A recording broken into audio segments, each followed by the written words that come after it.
Mynnodd y pandemig ein bod yn mabwysiadu'n gyflym ffyrdd newydd o weithio.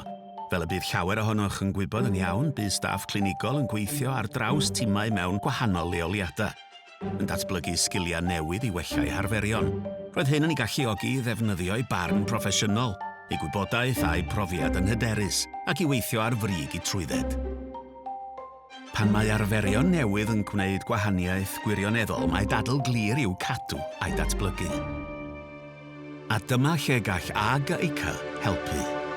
Fel y corff statudol ar gyfer y gweithlu ac addysg, mae'n cefnogi datblygiad gweithlu hyblyg, ystwyth a chynaliadwy, gyda chydweithwyr ar draws iechyd a gofal cymdeithasol. I fod yn barod ar gyfer y dyfodol ac i ailosod y gig a diwallu amrywiol anghenion pobl Cymru, mae angen i ni weithredu ar lefel leol a chenedlaethol, fel unigolion ac fel timau. Ar ôl y pandemig, mae cyrff proffesiynol sy'n cynrychioli meddygaeth, nyrsio a bydwreigiaeth, gweithwyr proffesiynol perthynol i iechyd a gwyddonwyr gofal iechyd yn cytuno i bod yn hanfodol datblygu gwaith tîm. Un o'r prif nodau yw rhannu gwaith yn fwy effeithlon ac anghofio am weithio heb ymwneud ag eraill. I gyflawni'r math hwn o draws newid, mae HEIW yn cynnig amrywiaeth gyfoethog a chynhwysfawr o raglenni hyfforddi a datblygu i arweinwyr, gyda chefnogaeth adnoddau amlgyfrwng ar lefel genedlaethol a lleol. Y cyfle mwyaf i ail-lunio'r gweithlu mwyn cyflawni ein nodau yw drwy barhau i ddatblygu sgiliau'r gweithlu presennol. Efallai eich bod wedi clywed am yr adolygiad o hyfforddiant ôl-gofrestru. Bydd hwnnw'n sicrhau bod yr hyn sy'n cael ei gynnig yn y dyfodol yn addas i'r diben.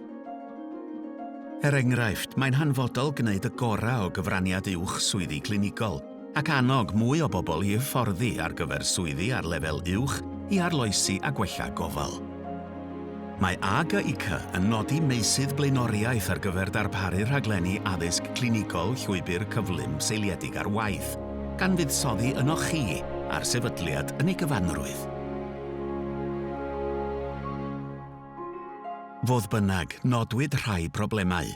Mewn rhai achosion mae aelodau staff wedi gweithio'n galed iawn i ddatblygu sgiliau newydd, ond nid oes ei hangen neu ni chaniateir ei defnyddio. Yn wir, digwyddodd hyn yn llai o lawer yn ystod y pandemig pan oedd pawb dan bwysa. Bydd adeiladu ar yr hyn addysgwyd o'r pandemig a pheidio dychwelyd at hen ffyrdd o weithio yn ein galluogi i ail-ddylunio a datblygu gweithlu'r dyfodol, gan sicrhau bod gan staff y sgiliau briodol i ddarparu'r gofal gorau i gleifion.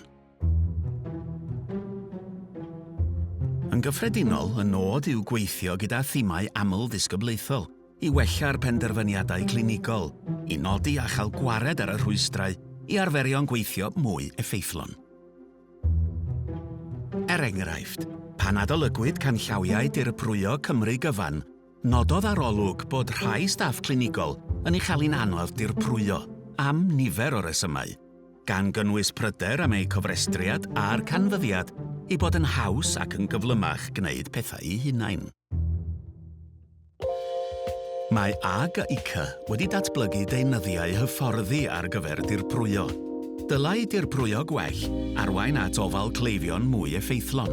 Mae'r cyfan yn gam tuag at yr un uchelgais, creu amgylchedd lle gall pawb gyflawni eu potensial ar y lefel uchaf bosib.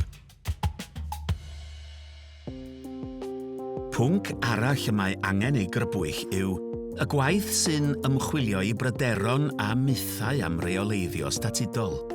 Mae'n bodoli wrth gwrs i amddiffyn y cyhoedd ac i gefnogi eich gwaith chi.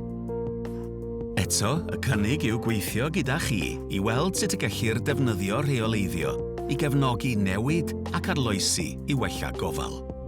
Mae strategaeth y gweithlu ar gyfer iechyd a gofal cymdeithasol yn rhoi llesiant ar y blaen ac yn ganolog i bopeth awnawn. Mae adnoddau llesiant ar gael ar-lein, o apiau ymwybyddiaeth o falgar i gefnogaeth a chwnsela wyneb yn wyneb, i bob aelod o'r gweithlu. Dyma ran hanfodol o'r cynnig, eich cefnogi chi yn enwedig ar ôl straen yr ychydig flynyddoedd diwethaf. Er mwyn cael gwasanaeth iechyd a gofal cymdeithasol parod i'r dyfodol, Mae angen symud ymlaen ac nid yn ôl, i sut yr oedd pethau'n arfer bod. Mae HEIW yn rhan o'r gig yn gweithio o'r tu mewn i ysgogi newid cadarnhaol drwy'r cyfleoedd hyfforddiant gorau posib, a lunwyd i ofalu am ein cleifion ac am ein gilydd. Fe wnaethoch chi y gweithlu bopeth y gyfynwyd i chi ei wneud a mwy i ymdrin â'r pandemig, gall y gorau o'r ystwythder a'r hyblygrwydd hwnnw fod o fantais wirioneddol i iechyd a gofal cymdeithasol yn y dyfodol.